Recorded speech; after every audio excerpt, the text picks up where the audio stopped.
Olá a todos, espero que estejam bem.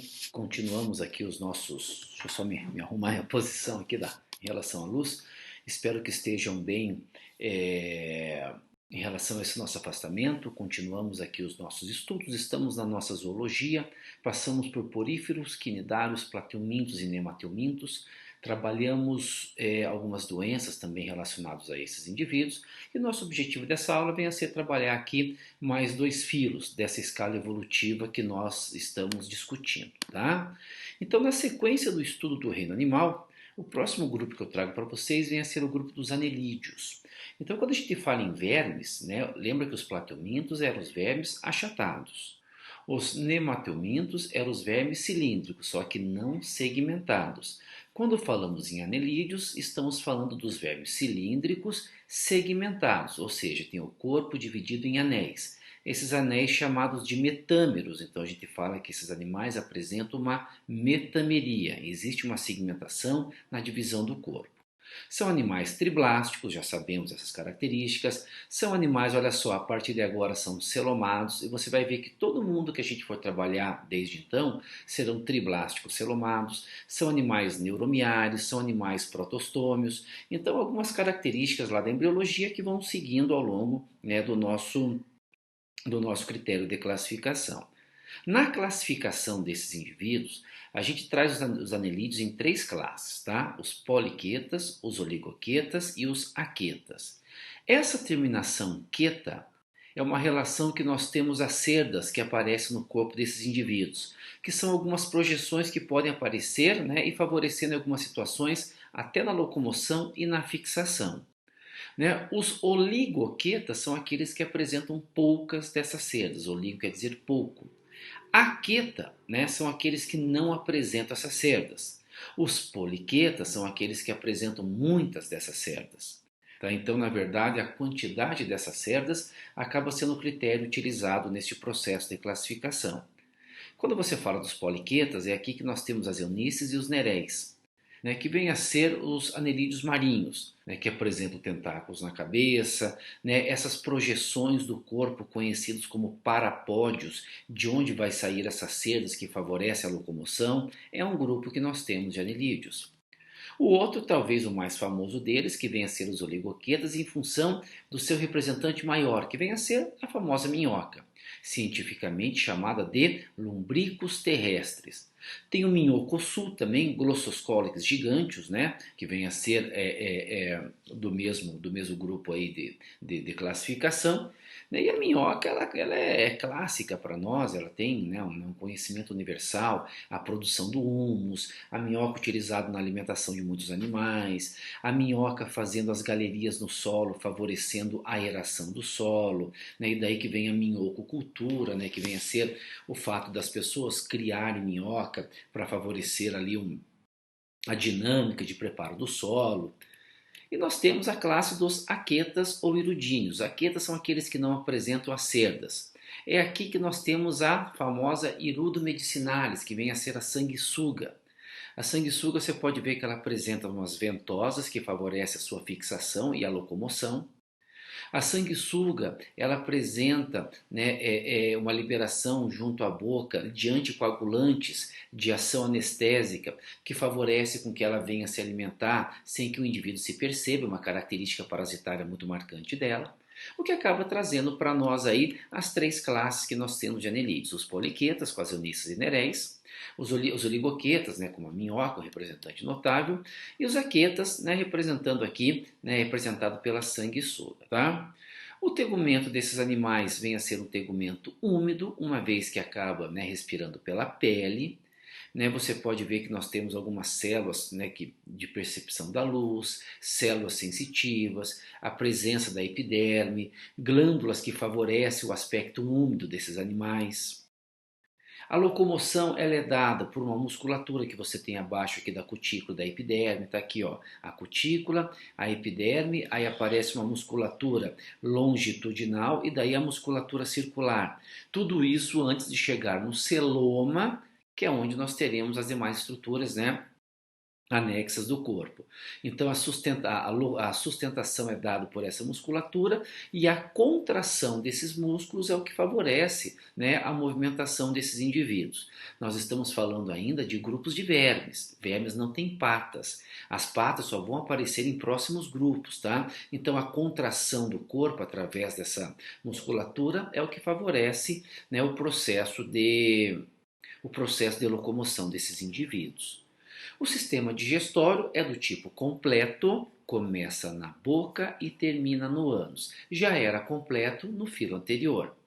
Começando na boca, passando pela faringe, esôfago, o papo que armazena o alimento, a moela que tritura o alimento, o intestino que apresenta essa dobra chamada tiflóssole, que aumenta a superfície de absorção intestinal, cobrada bem em prova esse tiflóssole, seguindo então até chegar no ânus, onde vai ser liberados os resíduos. Então, o sistema digestório do tipo completo, chamando a atenção aqui do tiflóssole.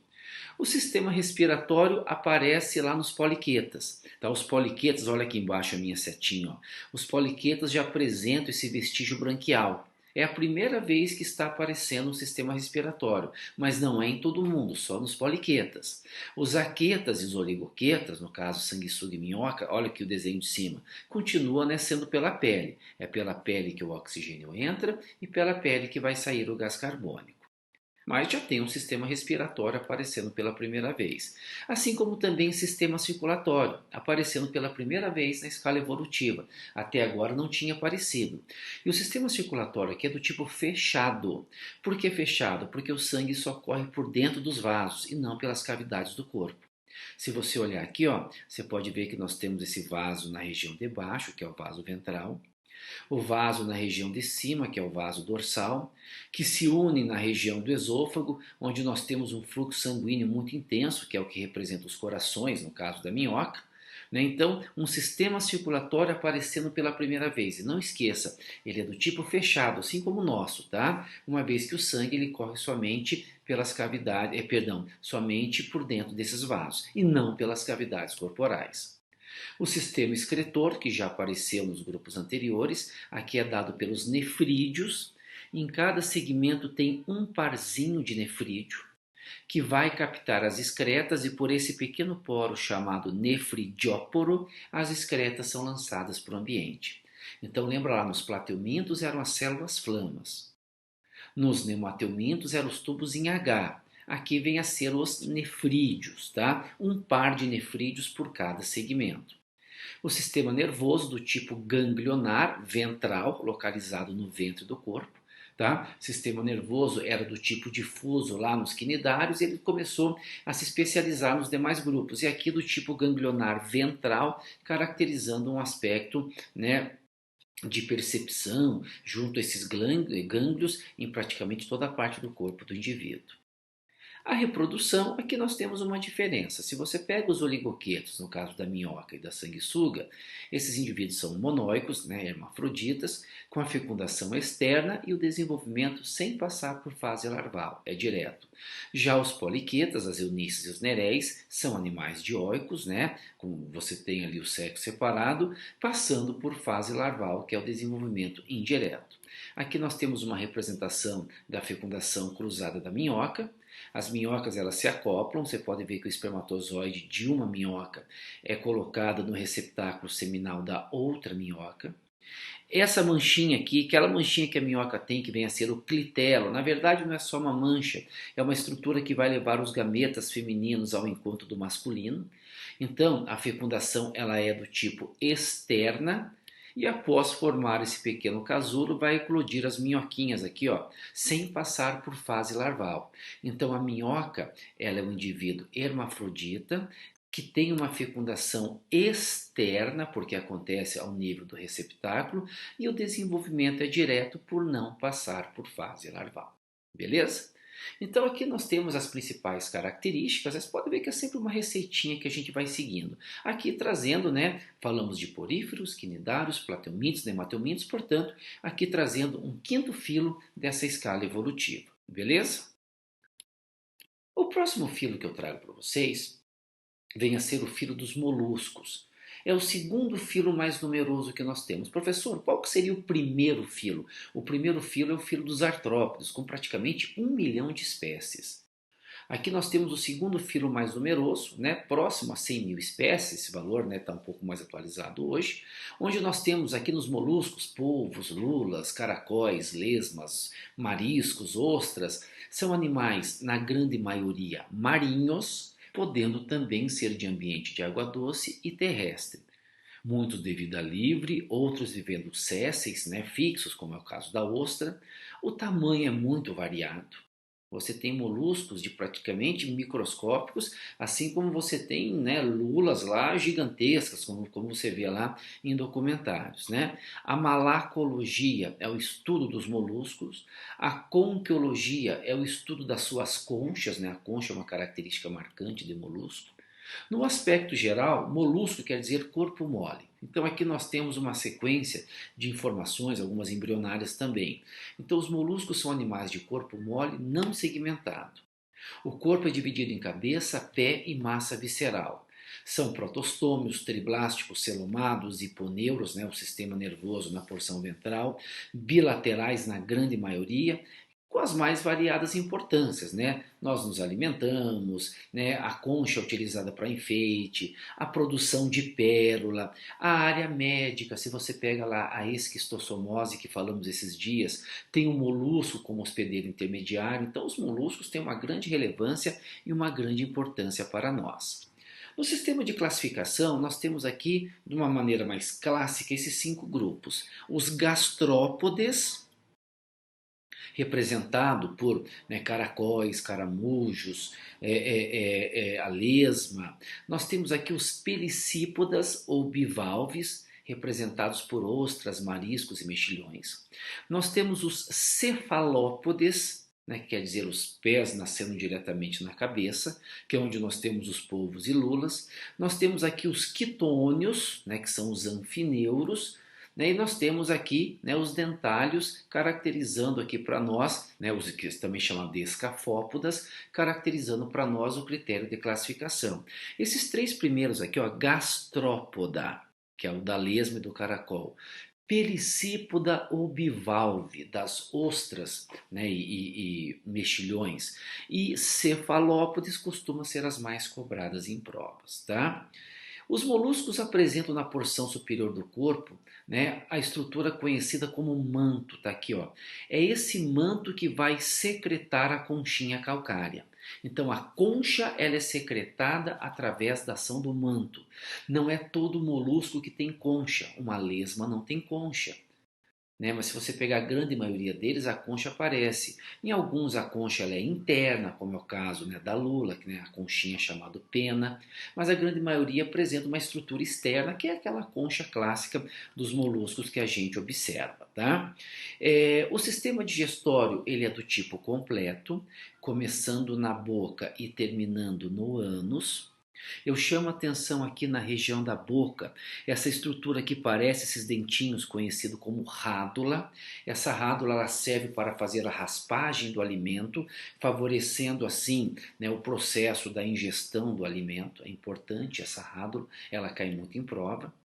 O sistema respiratório, aí depende, tá? Nós temos para os terrestres pulmonar, para os aquáticos nós temos respiração branquial, né? No caso, né, no caso dos escafópodas, o próprio manto favorece a respiração.